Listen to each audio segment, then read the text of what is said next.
नमस्कार, शंखनाद न्यूज चॅनलच्या बातमीपत्रात आपल्या सगळ्यांचं स्वागत आहे। सुरुवातीला पाहणार आहोत मुख्य बातम्या। कोणतेही संविधानिक पद नसतानाही विद्यापीठाच्या प्रत्येक कामात ढवळाढवळ करणाऱ्या शिक्षण मंचाच्या अध्यक्षा डॉक्टर कल्पना पांडे यांच्यावर कडक कारवाई करण्यात यावी। 20 वर्ष VMV कॉलेजमध्ये हिंदीच्या शिक्षिका असलेल्या डॉक्टर सोनू जेसवानी यांनी केली आहे। डॉक्टर कल्पना पांडे यांनी माझे विद्यापीठातील करिअर पूर्णपणे उद्ध्वस्त केला आहे, असा आरोप डॉक्टर सोनू जेसवानी यांनी नागपूरच्या प्रेस क्लब येथे आयोजित पत्रकार परिषदेत शुक्रवारी केला। मागील 10-12 वर्षापासून हिंदी विषयाच्या संशोधन संचालक असलेल्या डॉक्टर जेसवानी यांनी आपले जीवन विद्यार्थ्यांच्या कल्याण आणि महाविद्यालयाच्या विकासासाठी समर्पित केले आहे। त्या म्हणाल्या, विद्यापीठाचे माजी कुलगुरू डॉक्टर सुभाष चौधरी यांच्या निलंबनाला डॉक्टर कल्पना पांडे पूर्णपणे जबाबदार आहेत। डॉक्टर पांडे यांनी विद्यापीठातील पवित्र शैक्षणिक वातावरण भ्रष्टाचाराच्या अड्ड्यात बदलले आहे। अनैतिक मार्गाने पैसे कमवण्यासाठी दुकान थाटले आहे।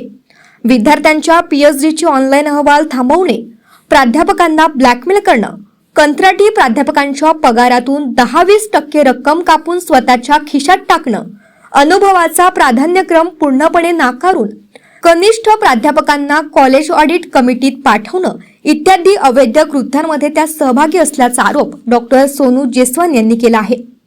शिक्षकों का वर्ग तैयार करना, पर दुखद बात है कि उस पद का जितना भरपूर दुरुपयोग और गैर फायदा ले सकती थी वो महिला ले रही है। विद्यापीठ में इस वक्त कोई भी संवैधानिक पद न होते हुए पूरी तानाशाही उनकी वहां लागू है।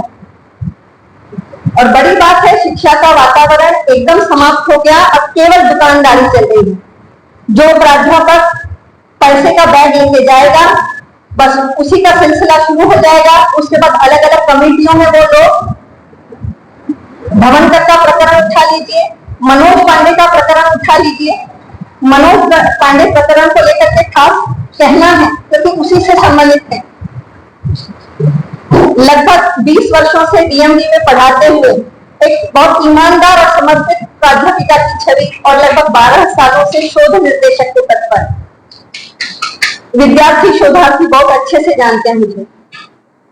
2 शोधार्थियों को इतना अधिक परेशान किया। मनोज पांडे ने सिनॉप्सिस देखने के लिए बुलाया, सिनॉप्सिस देखा तक नहीं और जो डांट लगाई, मुझे ये संदेशा दिया उन्होंने, भेजिए मैं सिनॉप्सिस देख लेता हूं ताकि फिर बाद में कुछ अच्छे से उसको पारित किया जा सके, पास किया जा सके। बहुत डांट लगाई, 500-500 नहीं 700 भरने को कहा। एक संगोष्ठी उसके भरिए, पैसे नहीं थे तो भी ऑनलाइन पेमेंट करवाया, पर्सनल प्राध्यापक के इसमें करवाया और खूब डांट लगाई। और जो परेशान किया, RAC की एक कमेटी में, दूसरी कमेटी में साइन के लिए खूब परेशान किया, तो फिर से 500-500 भरवाए। होते होते उन दो शोधार्थियों ने वो शिकायत विद्यार्थी प्रमुख जो थे विष्णु चांदे जी से की कि ये इस तरह का व्यवहार। उसमें से एक बच्ची दिव्यांग लता वर्मा नाम की, घंटों उसको खड़ा किया साइन के लिए, सिनॉप्सिस पर साइन के लिए। क्यों? क्योंकि पहले पैसे दो, बड़ी बात पैसे दिए बच्चियों ने डरकर, उसके बाद भी घंटों तकलीफ। अपोला वाली जो छात्रा थी उसकी ट्रेन निकल गई, दिव्यांग बच्ची घंटों खड़ी रही।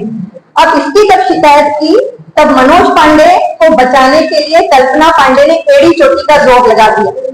निलंबित कुलगुरू डॉक्टर सुभाष चौधरी हे डोळे मिटून डॉक्टर कल्पना पांडे यांच्या प्रत्येक अनधिकृत अन्यायकारक आदेशाचे पालन करत होते। धवनकर प्रकरण आणि मनोज पांडे प्रकरणाच्या फाईल्स मिळाल्यास सर्व काही समोर येईल, असे त्या म्हणाल्या। भाजपच्या वरिष्ठ नेत्यांच्या नावाचा चुकीचा वापर करून कल्पना पांडे यांनी आपली गुंडगिरी सुरूच ठेवली आहे आणि करोडोंचा भ्रष्टाचार केला आहे, असे गंभीर आरोप डॉक्टर सोनू जेसवानी यांनी यावेळी केले। गडकरी जी का नाम प्रमुखता से ले रही हैं, बहुत पहुंच है उनके कार्यालय के जो PA वगैरह है वहां तक पहुंच करके पूरा मैनेज करवा दिया। बच्चियों तक वहां अच्छे से बात नहीं हुई, पर मेरी बात 1-2 बार सुनी गई। गडकरी जी ने खुद आश्वासन दिया कि नहीं बिल्कुल आपकी गाइडशिप वापस हो गई, लेकिन वो जनता दरबार वहां भी जाके घंटों खड़े रहकर निवेदन किया कि सर बच्चियों से अन्याय हुआ है, सर हमारी गाइडशिप निकाल दी गई है। मतलब एक ईमानदार प्राध्यापिका की उपलब्धि यही हो सकती है कि जो भी उसको दायित्व मिला है वो करे। तो भी आखिर उन्होंने कहा इस मामले में मैं कुछ नहीं कर सकता हूं, आप न्यायालय में जाइए, न्यायालय वकील को 3.5-4 लाख मांग रहे हैं वो करने के। आखिर विराम कर लिया, लेकिन जहां जहां निवेदन करना हो रहा है वो जारी है। आप सभी से निवेदन है कि कल्पना पांडे का जो जो पद है, चांदेकर का जो जो पद है, बिल्कुल हटा दिया जाए और जहां जहां उनकी इंक्वायरी चल रही है उसको सारे प्रकरण खोले जाए। अनेक वेळा कल्पना पांडेच्या अनुचित आणि असभ्य वर्तनाची तक्रार पोलिसांकडे केली गेली, परंतु त्यांनी ती दडपण्याचा प्रयत्न केला। सत्य आणि मानवता यांना सर्वोच्च मानून कल्पना पांडे यांच्यावर कठोर कारवाईची जाहीर मागणी संबंधित विभागांनी करावी, अशी मागणी डॉक्टर सोनू जेस्वानी यांनी पत्रकार परिषदेत केली।